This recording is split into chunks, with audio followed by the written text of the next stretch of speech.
The afternoon light fell soft and golden through the tall windows of Rosie's Bistro in downtown Nashville, casting warm squares across the white tablecloths and the small vase of yellow daisies that sat at the center of every table. And Claire Morgan sat alone at table 7, her hands wrapped around a glass of water she had barely touched, her eyes drifting every few minutes toward the door with the kind of nervous hope that comes only from agreeing to something. You almost cancelled 3 times, because this was a blind date, arranged by her co-worker Diane, and the man's name was Daniel Hartley, and he was already 11 minutes late, and Claire had already decided in her heart that this was exactly what she had feared. Another wasted Saturday afternoon in a pretty restaurant, with no one sitting across from her, and she was just reaching for her purse, when the glass door of the bistro swung open and 3 little girls walked in, identical in every single way, each wearing a pale yellow dress with white buttons, each with 2 dark braids tied with ribbon, each carrying a small sunflower in her hand. And they walked in a perfect line toward Claire's table with the kind of determined confidence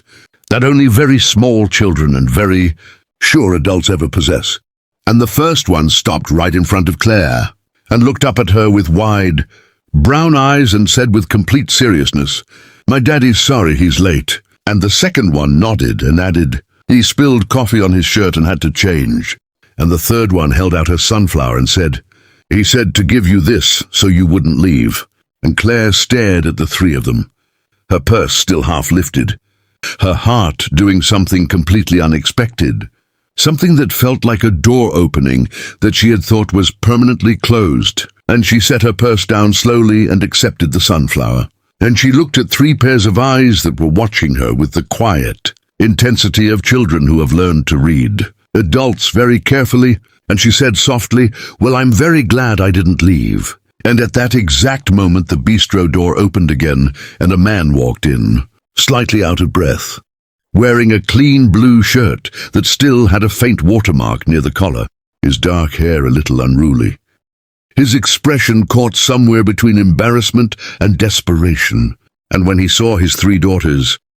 standing at the table and Claire holding the sunflower and smiling, something in his whole body relaxed the way a fist slowly opens, and he walked over and pulled out the chair across from Claire and sat down and said, "I practiced a much smoother entrance." And Claire laughed, a real laugh, the kind that surprises you, and one of the girls climbed into the chair beside her without asking and picked up the menu, and the afternoon light held them all in its warm gold, and Nashville went on buzzing quietly outside, and nothing about it was perfect, and everything about it was exactly right. If this story touched your heart, show some love, like, share, and subscribe to Kindness Voice for more stories that remind you how beautiful life can be when you least expect it.